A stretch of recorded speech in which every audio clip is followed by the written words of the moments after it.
Hi friends, diamond cut snacks ఎలా చేయాలో ఈ వీడియోలో చూద్దాం. ఒక బౌల్ తీసుకొని ఒక 2 కప్స్ మైదా వేసుకోవాలి. అందులో 2 టేబుల్ స్పూన్ రైస్ ఫ్లోర్ వేసుకోవాలి. 1 టేబుల్ స్పూన్ అజ్వైన్ వేసుకోవాలి.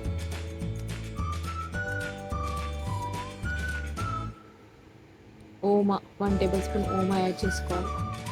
మన టేస్ట్కి సరిపడా సాల్ట్ వేసుకోవాలి. ఇప్పుడు స్టవ్ ఆన్ చేసి ఒక చిన్న బాండి పెట్టుకొని అందులో 2 టేబుల్ స్పూన్ నెయ్యి యాడ్ చేసుకొని వేడి చేసుకోవాలి. నెయ్యి మెల్ట్ అయ్యాక ఇప్పుడు పిండిని బాగా కలుపుకోవాలి. ఒకసారి వేసిన అన్నిటిని బాగా మిక్స్ అయ్యేలా కలుపుకోవాలి. ఇప్పుడు కాచి పెట్టుకున్న నెయ్యిని అందులో వేసుకోవాలి. బాగా వేడిగా ఉంటుంది కాబట్టి ఒక స్పూన్తో కలుపుకోవాలి ముందుగా. ఇప్పుడు బాగా మిక్స్ అయ్యాక హ్యాండ్తో బాగా ప్రెస్ చేసుకుంటూ కలుపుకోవాలి. అన్నీ బాగా కలిసేలా బాగా కలుపుకోవాలి. ఇప్పుడు ఆ పిండిని ఇట్లా ప్రెస్ చేసి చూస్తే ముద్దలా ఉండగా కట్టాలి. అప్పుడు పర్ఫెక్ట్గా క్రంచీగా డైమండ్ కట్స్ వస్తాయి. ఇప్పుడు కొద్దిగా వాటర్ వేసుకుంటూ బాగా పిండిని కలుపుకోవాలి. ఇలా బయట ప్యాకెట్స్లో తినే స్నాక్స్ కన్నా ఇంట్లో ఇలా ఈజీగా ఇంగ్రీడియంట్స్తో ఇలా చేసుకోవచ్చు. తొందరగా రెడీ అయ్యే ఈ స్నాక్ చాలా టేస్టీగా ఉంటుంది. పిల్లలకి కూడా చాలా మంచిది.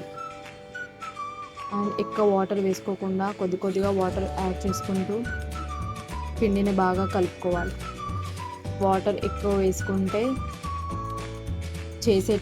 స్నాక్స్ చేసేటప్పుడు ఆయిల్ బాగా వేసుకుంటుంది. సో బాగా మెత్తగా వస్తాయి స్నాక్స్. సో కొద్దిగా వాటర్ యాడ్ చేసుకుంటూ పిండిని బాగా కలుపుకోవాలి.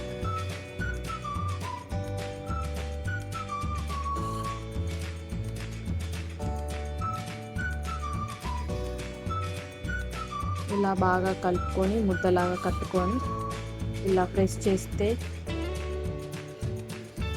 చేసి చూడాలి. ఇప్పుడు ప్లేట్ ఒక మూత పెట్టుకొని సైడ్కి పెట్టుకోవాలి. ఒక 10 మినిట్స్ రెస్ట్ ఇవ్వాలి. 10 మినిట్స్ తర్వాత మళ్ళీ ఆ పిండిని బాగా కలుపుకోవాలి. ఇప్పుడు చపాతీ పిండిలాగా డఫ్ తీసుకొని బాగా ముద్దలాగా రోల్ చేసుకోవాలి.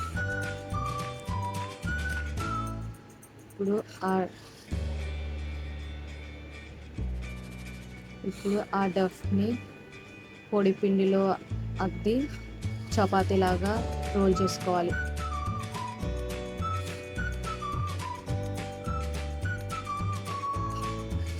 చపాతీ పూలతో అలా చపాతీలాగా చేసుకోవాలి. మధ్యలో పొడి పిండి యాడ్ చేసుకుంటూ చేసుకోవాలి. ఇప్పుడు ఒక పెద్ద చపాతీలాగా ప్రిపేర్ చేసుకోవాలి.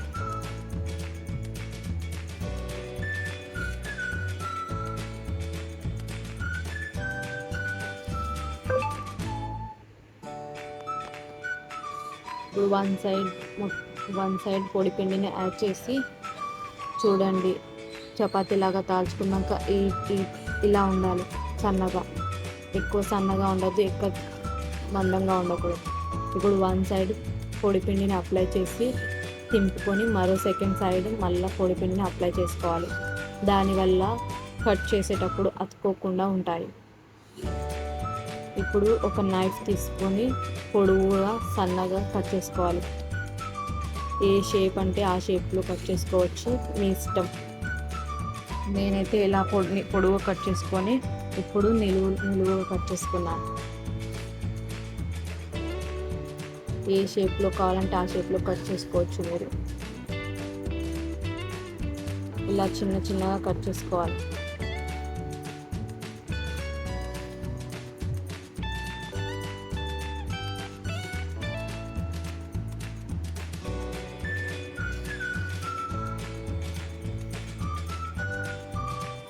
ఇలా అతుక్కోకుండా చూసుకుంటూ కట్ చేసుకోవాలి.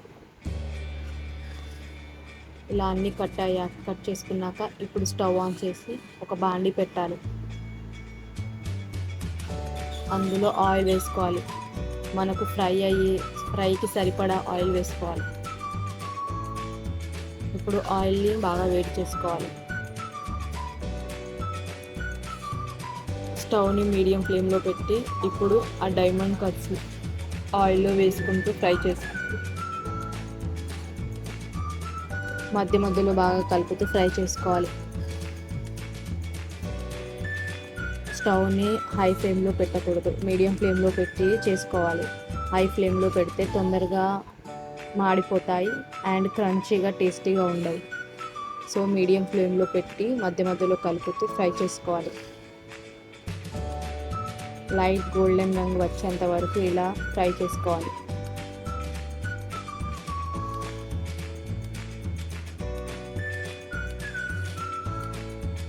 ఇప్పుడు ఇలా మంచిగా గోల్డెన్ రంగు వచ్చేంత వరకు ఫ్రై చేసుకొని అవిని తీయాలి.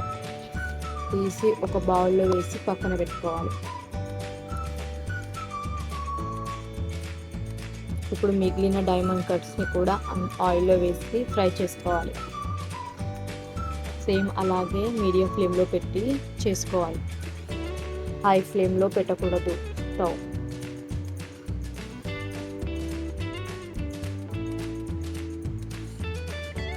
హై ఫ్లేమ్లో పెడితే మాడిపోతాయి, స్మెల్ అండ్ టేస్ట్ చేంజ్ అవుతుంది. సో ఇలా మీడియం ఫ్లేమ్లో పెట్టి మధ్య మధ్యలో కలుపుతూ ఫ్రై చేసుకోవాలి బాగా. లైట్ గోల్డెన్ రంగు వచ్చాక తర్వాత ఇవి కూడా తీసి ఆ బౌల్లో వేసి పక్కన పెట్టుకోవాలి. అంతే friends, tasty and crunchy evening snacks పిల్లలకి ఇంట్లోనే ఇలా ఈజీగా రెడీ చేసి పెట్టండి. చూడండి ఫ్రెండ్స్, ప్రెస్ చేస్తే ఎంత క్రంచీగా ఉన్నాయో కనిపిస్తున్నాయి కదా. అలా వేడివేడిగా సర్వ్ చేసుకోండి. అంతే ఫ్రెండ్స్, ఈ వీడియో మీకు కనుక నచ్చితే లైక్ చేయండి, షేర్ చేయండి, కామెంట్ చేయండి. మరిన్ని ఈజీ మోర్ రెసిపీస్ కోసం మా ఛానల్ని సబ్స్క్రైబ్ చేయండి. Thank you friends.